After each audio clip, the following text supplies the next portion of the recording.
Jai Hind everyone, my name is Gagandeep and I welcome you all on our YouTube channel named Proud Group of NCC. And if you are preparing for NCC A, B or C certificate examination, then this video is very important for all of you. अब ये video important इसलिए है क्योंकि इस video में हम पूरे का पूरा एनसीसी बी सर्टिफिकेट का पेपर सोल्व करने वाले हैं, जो कि टोटल 265 मार्क्स का हुआ था। और इस वीडियो को देखने के बाद हमें क्या क्या बेनिफिट होंगे। पहली बात तो हमें यह पता लगेगा कि एनसीसी के एग्जाम में, चाहे वो ए सर्टिफिकेट हो, बी सर्टिफिकेट हो या सी सर्टिफिकेट हो, उसमें किस तरह के क्वेश्चन पूछे जाते हैं, किस टॉपिक से कितने क्वेश्चन पूछे जाते हैं।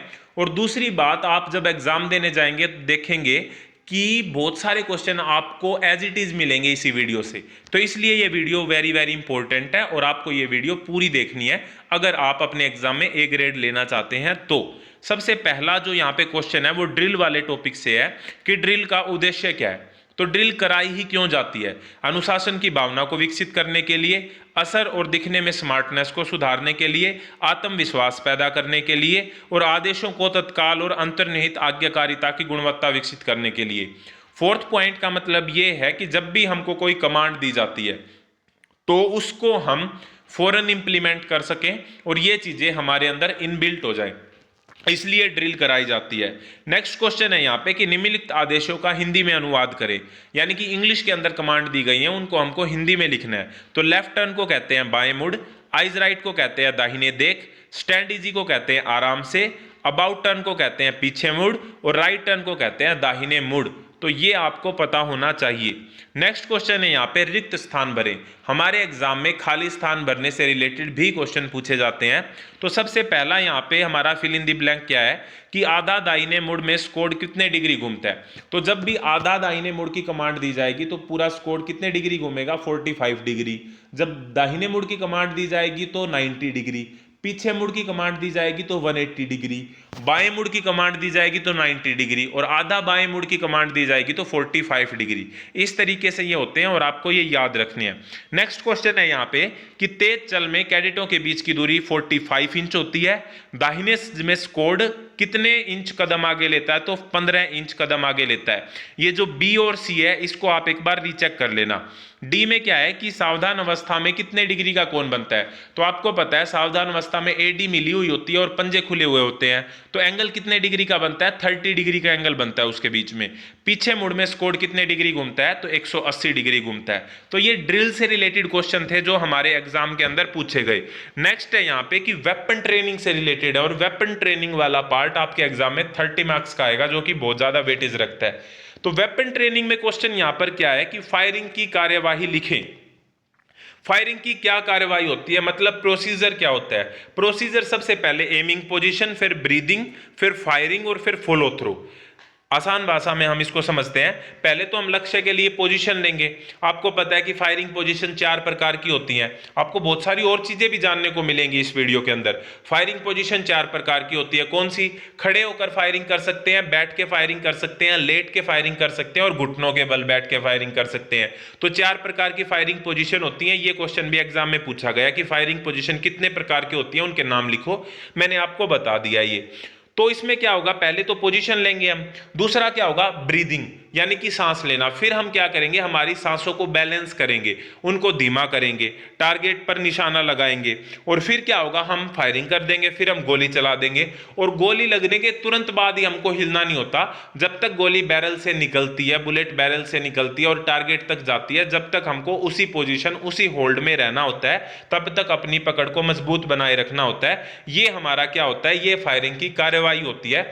इंपॉर्टेंट क्वेश्चन है क्योंकि आया हुआ है, तो ये आपको पता होना चाहिए और मेरे हिसाब से चीजें आपको साथ के साथ याद होती रहेंगी अगर आप ध्यान से सुन रहे होंगे तो। नेक्स्ट है यहां पे कि फायरिंग पॉइंट की जो सामान्य प्रक्रिया होती है वो क्या होती है। तो फायरिंग पॉइंट की सामान्य प्रक्रिया कुछ इस तरीके से है कि फायरिंग पार्टी को फायरिंग पॉइंट के लगभग 100 गज के भीतर लाया जाता है। फायरिंग के नियमों को बताएंगे फिर उसके बाद में, फिर फायरर को टारगेट के बारे में एक्सप्लेन करेंगे। जो भी कोच होगा और एम्युनिशन पार्टी होंगी सभी अपनी पोजीशन ले लेंगे। आगे बढ़ की जब कमांड दी जाएगी तो डिटेल जो होगी, पहली डिटेल जो होगी वो फायरिंग पॉइंट पर अपनी पोजीशन ले लेगी। फायरिंग जो होगी वो फायरिंग अधिकारी यानी कि जो भी हमारा फायरिंग ऑफिसर इन कमांड होगा वहां पर, वो जब ऑर्डर देगा उसी के बाद में फायरिंग स्टार्ट होगी। फायरिंग पूरी होने के बाद में फायरर दाना हाथ ऊपर करेगा यानी कि राइट हैंड को ऊपर करेगा, लेकिन जो उसकी कोनी होगी वो जमीन से टच ही रहेगी। ठीक है, इसके बाद में जो भी ऑफिसर इंचार्ज होगा वो खाली कर की कमांड देगा। खाली कर की जब कमांड देगा तो जो फायरर होगा जिसने बुलेट चलाई होगी वो बोल्ट को 2 बार मूव करेगा और ट्रिगर दबाएगा और खड़ा हो जाएगा। ठीक है, फिर डिटेल रिपोर्ट की कमांड पर फायरर रिपोर्ट करेंगे, सारे के सारे फायरर रिपोर्ट करेंगे कि नंबर 1 राइफल ठीक, 2 ठीक, 3 ठीक, इस तरीके से करके, और इस तरह फिर दूसरी डिटेल की बारी आएगी। तो ये नॉर्मल प्रोसीजर रहता है। ठीक है, ये बात आपको पता होनी चाहिए। अब दूसरी बात, आपको वीडियो के साथ नोट्स बनाने की कोई जरूरत नहीं है, क्योंकि ये जितने भी नोट्स आपको दिखाई दे रहे हैं जिनसे मैं पढ़ा रहा हूं, और इसके साथ में जितने भी प्रीवियस ईयर वीडियो आई हैं, पहली बात तो इसी तरीके के एनसीसी के प्रीवियस ईयर सोल्ड पेपर, उसके साथ में 1 liner question, short answer type question, long answer type question, NCC में जितनी भी फुल फॉर्म पूछी जाती है वे, इंपॉर्टेंट डेज पूछे जाते हैं वे, सभी को कंबाइंड करके एक पीडीएफ बनाई गई है। और अगर आप वो पीडीएफ खरीदना चाहते हैं तो व्हाट्सएप नंबर है 98 175 93 532 98175 93532, 98 175 93 532। इस पे आप व्हाट्सएप कर सकते हैं और वहां से पीडीएफ को खरीद सकते हैं। उसका जो लिंक है वो भी मैं डिस्क्रिप्शन में दे दूंगा, नंबर भी मैं डिस्क्रिप्शन में दे दूंगा और कमेंट बॉक्स में भी। नेक्स्ट क्वेश्चन है यहाँ पे कि लक्ष्य निर्धारण के नियम लिखो। लक्ष्य निर्धारण के क्या क्या नियम होते हैं? एक तो टारगेट पर ध्यान केंद्रित करें ताकि आंखों के रेटिना पर लक्ष्य की एक स्पष्ट तस्वीर बन जाए, यानी कि हमारा फोकस जो होना चाहिए वो बिल्कुल टारगेट पे होना चाहिए। दूसरी बात, राइफल को मजबूती से पकड़ें ताकि जब भी हम बुलेट चलाएं तो हमारा निशाना हिले ना। तीसरी, बाईं आंख बंद करें और फोरसाइट पर फोकस करें। आपको पता होगा कि राइफल में एक फोरसाइट होती है, एक बैक साइट होती है, और उन्हीं के थ्रू हम टारगेट को डिसाइड करते हैं, यानी कि टारगेट के लिए एम करते हैं। ठीक है, और फिर बैक साइड में जो यू होता है उसके बीच से फोरसाइट को देखें और लक्ष्य पर ध्यान फोकस करें। यही लक्ष्य निर्धारण के नियम होते हैं। नेक्स्ट क्वेश्चन है हमारा नेशनल इंटीग्रेशन से रिलेटेड। नेशनल इंटीग्रेशन यानी कि राष्ट्रीय एकीकरण, और ये वेरी इंपॉर्टेंट क्वेश्चन है क्योंकि ये 40 मार्क्स का एग्जाम में आता है और इससे क्वेश्चन हमारे एग्जाम में पूछे जाते हैं। अब पहली बात तो ये कि राष्ट्रीय एकीकरण यानी कि नेशनल इंटीग्रेशन होता ही क्या है? अगर हम नॉर्मली समझे तो नेशनल का मतलब राष्ट्रीय हो गया और एकीकरण मतलब हो गया जोड़ना, राष्ट्र को जोड़ना एक तरीके से। कि राष्ट्रीय एकीकरण एक सकारात्मक अवधारणा है जो समाज के विभिन्न वर्गों, धर्मों, जातियों इत्यादि के बीच एकजुटता की भावना पैदा करती है। चाहे हम किसी भी रिलीजन से हैं, किसी भी कास्ट से हैं, किसी भी क्रीड से हैं, डजेंट मैटर, हम भारतीय हैं, ये हमारे लिए ज्यादा इंपॉर्टेंट है।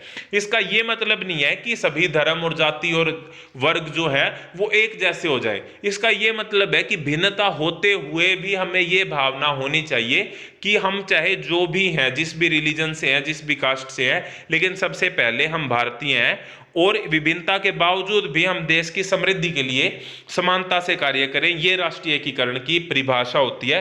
Very very important question. Next question है यहाँ पे कि किसी भी राष्ट्र की प्रगति के लिए राष्ट्रीय एकीकरण क्यों इंपॉर्टेंट है? इंपॉर्टेंट ही क्यों है राष्ट्रीय एकीकरण? इसलिए है कि राष्ट्र की संप्रभुता और क्षेत्रीय अखंडता को बनाए रखने के लिए। क्षेत्रीय अखंडता का यहाँ पे क्या मतलब है कि अगर हम कास्ट के बेसिस पे, क्रीड के बेसिस पे या फिर रिलीजन के बेसिस पे सोचने लगे तो सभी को अलग अलग देश की जरूरत पड़ेगी। इसीलिए अगर हम एक ही देश के बारे में सोचेंगे तो हम इसी देश में रहेंगे और हमको अलग अलग देशों की जरूरत नहीं पड़ेगी। इसलिए वेरी इंपॉर्टेंट है देश की अखंडता को बनाए रखने के लिए। शांति और सद्भाव के लिए जरूरी है, राष्ट्र के विकास के लिए जरूरी है, गरीबी और अशिक्षा के उन्मूलन के लिए जरूरी है, आंतरिक सुरक्षा और कानून व्यवस्था को बनाए रखने के लिए जरूरी है, सांस्कृतिक और धार्मिक विकास के लिए जरूरी है, आर्थिक और औद्योगिक विकास के लिए विदेशी निवेश को आकर्षित करना। अब देखो ये इंपॉर्टेंट भी हम समझते हैं कि राष्ट्रीय एकीकरण से विदेशी निवेश, जिसको हम एफडीआई भी बोल देते हैं, फॉरेन डायरेक्ट इन्वेस्टमेंट, उस पर क्या फर्क पड़ता है? बिल्कुल फर्क पड़ता है। अब जिस देश में लड़ाइयां होती हैं, जिस देश में बहुत ही ज्यादा दंगे होते हैं, लोग प्यार से नहीं रहते, तो कोई भी बाहर की कंपनी उस देश में इन्वेस्टमेंट नहीं करना चाहेगी। लेकिन अगर सभी लोग हम प्यार से रहेंगे तो दूसरी कंपनी, जो दूसरे देशों की कंपनी भी होंगी, वो भी यहाँ पर इन्वेस्टमेंट करना चाहेंगी क्योंकि यहाँ पर उनको प्रॉफिट दिखेगा। आयात निर्यात आयात को बढ़ावा मिलता है इससे, और विदेशी संबंध और दुनिया से जो देशों से होते हैं हमारे संबंध वो बेहतर होते हैं। तो इसलिए नेशनल इंटीग्रेशन यानी कि राष्ट्रीय एकीकरण इंपॉर्टेंट है।